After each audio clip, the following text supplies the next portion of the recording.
Hello, and welcome to another issue of Dr. Ced Says. It'll be my podcast on what I say about all that's going on in the world. And I'd like to name it, You've Got to Be Kidding Me, because most of the time that's exactly what I hear myself saying when I hear the news. You've got to be kidding me. That happened? But today I'd like to focus on something that I do every Sunday, and that's I watch CBS's Sunday morning show called Sunday Morning. And I think it's so interesting. I love the almanac and I uh, love all the stories. This morning they interviewed Bernie Sanders, and I really am interested in Bernie Sanders because he's not on the left and he's not on the right. He's independent, but most of his attitudes are pretty left leaning.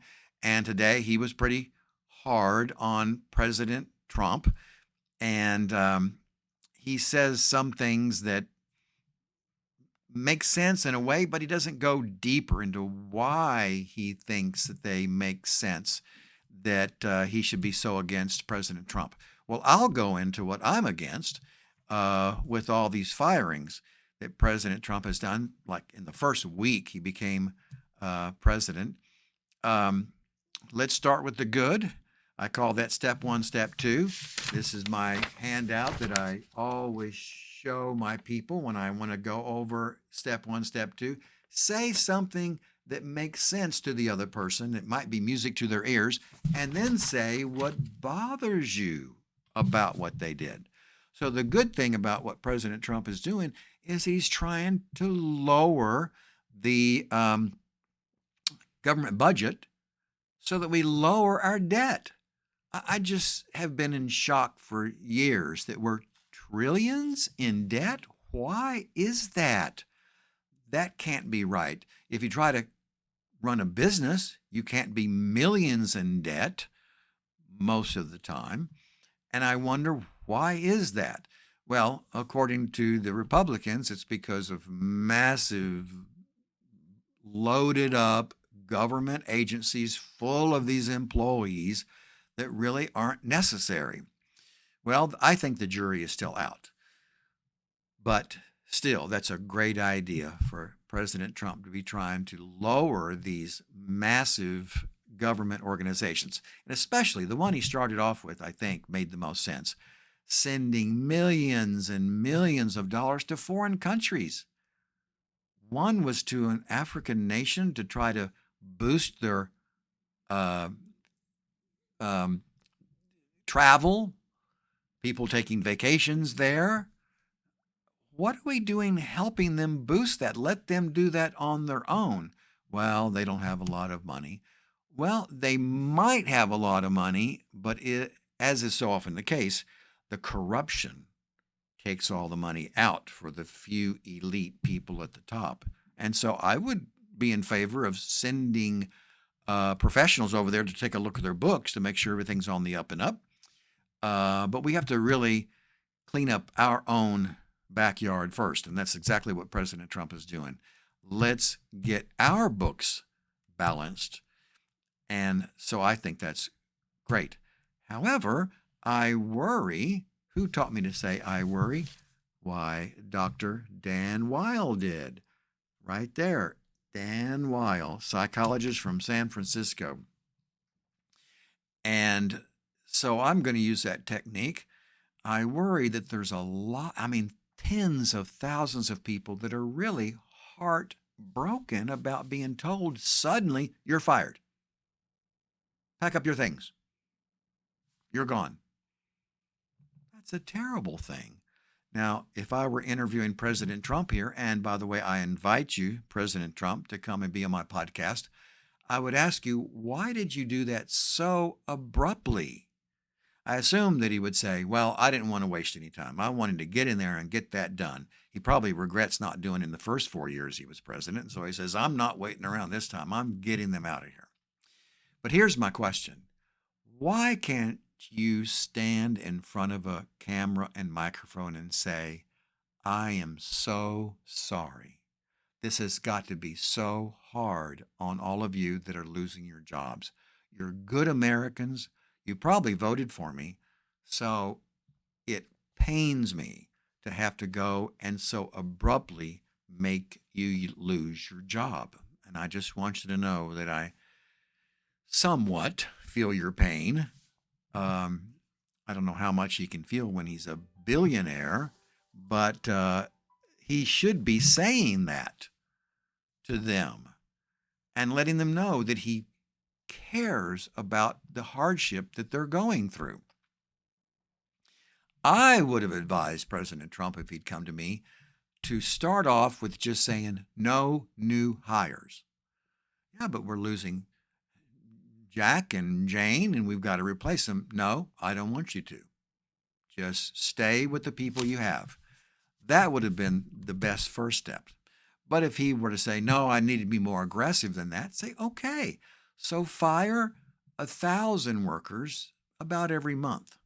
Take 10 months to fire 10,000 workers in any given agency. Please. That shows kindness and a little bit of heart. And you might say, well, I don't care about them. I've got to get this done. But I want you to be more selfish and more self-centered. Okay, he says, that sounds good to me. But if you really thought about what you want, wouldn't you want to be honored and respected over the next 4 years as our president? Wouldn't you want the vast majority of Americans to be saying, you're doing a good job? Wouldn't you want, after you're no longer president, for people to honor you and the work you did while you were president and put your picture up there proudly? Wouldn't you want that? Well, sure, that's what they're going to do. Maybe not. I don't think you're being very aware and conscientious of all the pain you're causing. And the more pain you cause, the more people start to hate you. We had all these demonstrations today around the country and all these slogans on the poster boards they're holding, and they're pounding some kind of little, maybe it's a toy Tesla or something. And so you can see the anger. So President Trump, you've got to say to yourself, could I be doing a better job at achieving the goals I want to achieve? You know, there's form and there's content. What is content? Well, it's doing a certain thing, lowering the deficit, getting rid of a lot of employees. Okay. Form is how you go about doing that. If you do it coldly, without saying, I'm sorry, ruthlessly, you are needlessly fomenting hatred and a negative attitude towards you. I'd like to gently and respectfully encourage you not to foment hatred towards you. Now, you might shrug your shoulders and say, I've had people hating on me for a long time. But if we look into the past, into history, we can see where people who did not care enough about how their behavior, their actions, I call them ABCDs, their actions, their behaviors, their choices, and their decisions. They did not see how those came back and bit them on the butt later. In other words, progress, yes, but do so judiciously. Be kind and caring as you carry out your goals. And Elon Musk is hopefully doing a great job, but he's a little ruthless as well. He's going to take a chainsaw and hack off all these branches of the government. Well, the end result might be good, but why go so quickly and ruthlessly? almost as if you're literally taking a chainsaw to cut people away. Some people have just moved to Washington, D.C. They've just started their job. They're all excited about their future, and they're told to pack up their stuff and move out. You're fired. That didn't have to go that way. Here's my KC7.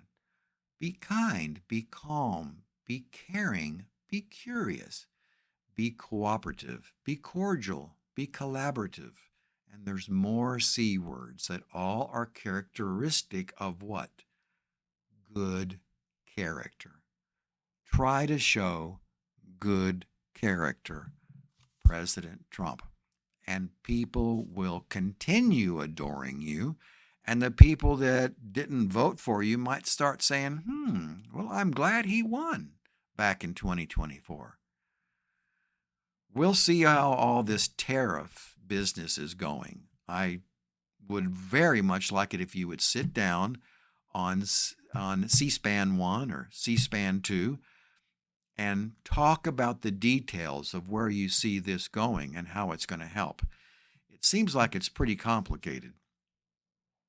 And you're just sitting there being glib like you were during the election year. It'll work out okay. I'll go in there and I'll take care of things. And you're still doing that, almost as if you're afraid that if you get into the dirty details, you won't be elected. President Trump, you're already elected. You're already in office. Sit down in front of the camera and talk about how this is going to work out. I wouldn't recommend C-SPAN 3 because that's book C-SPAN. But what about C-SPAN 4? I think you should go on to that channel. What? There's no C-SPAN 4. Yeah, I noticed that there's no C-SPAN 4 for the expression and examination of all things psychological in the government, in the country, in the world, and our personal lives. How can we sit there and fund C-SPAN 3 where they just sit there and talk about books, blah, blah. It just goes, today they did it, this morning they were going on. It's kind of interesting. I'll never forget when they talked about a book that talked about President Lincoln's humor. Okay, that's interesting. I guess I could have watched that for a little while, but I was so upset that there's 1,000 really important concepts about the psychology of our human life and the psychology of thousands and thousands of innocent people being slaughtered and killed in Ukraine. I think I read, it can't be right, but 425,000 Russians? Young men with their whole life in front of them. They had parents that wished them well, might have prayed for them to be kept safe. Maybe they had wives that gave them a kiss goodbye. Be sure to come home. I love you. They might have had children. Daddy, don't go. I'm sorry. I've been called up to go and kill Ukrainians. I'm not going to go into that very deep. Everything going on in Gaza and Israel is equally as bad. I'm not going to go into this right now.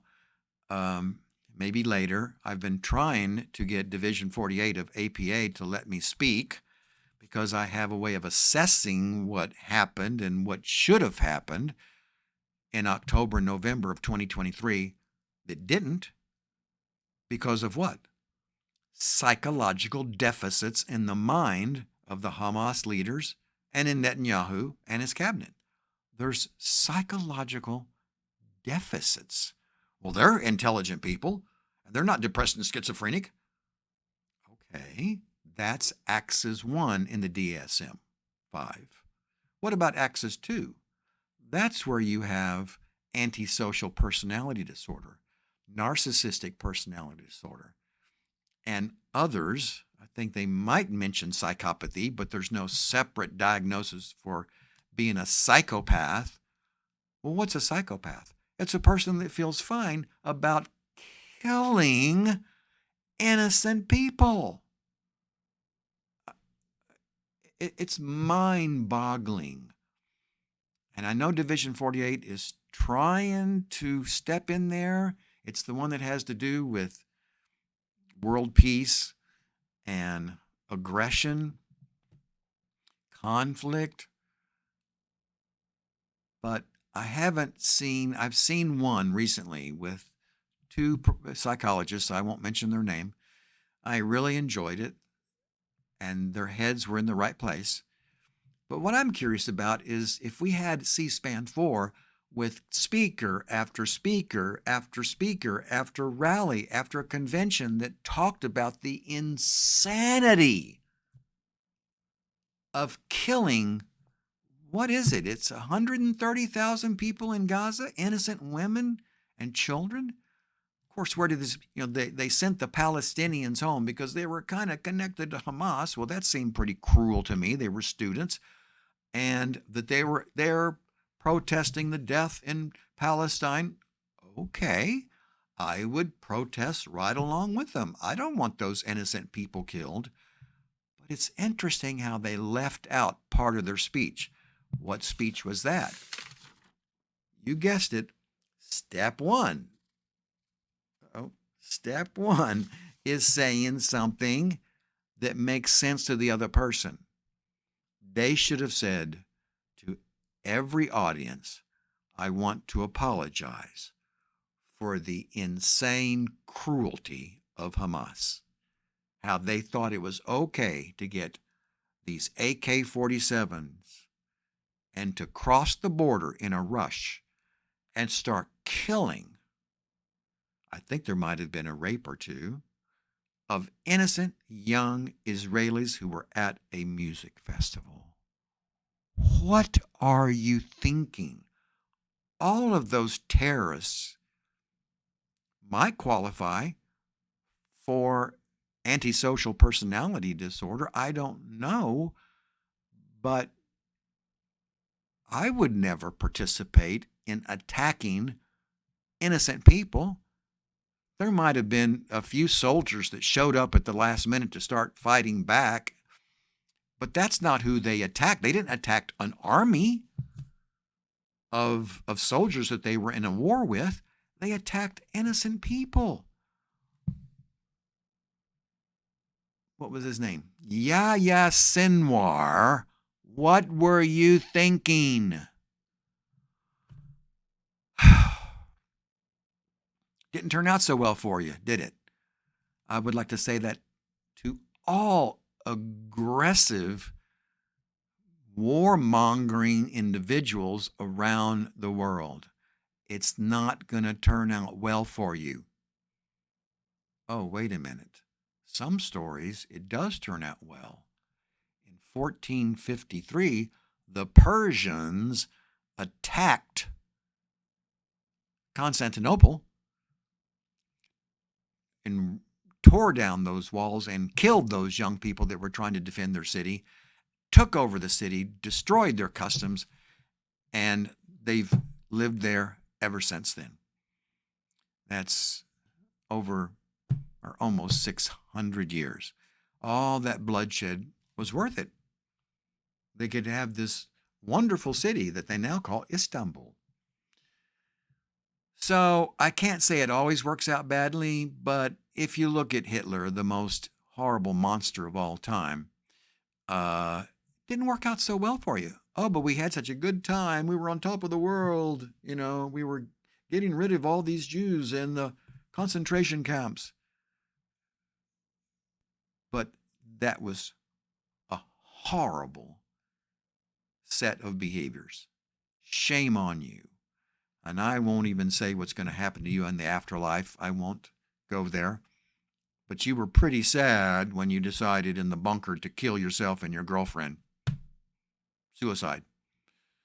Because the good people of the world, the United States and Britain and France and others, fought against the monstrous warmongering and killing that you were doing.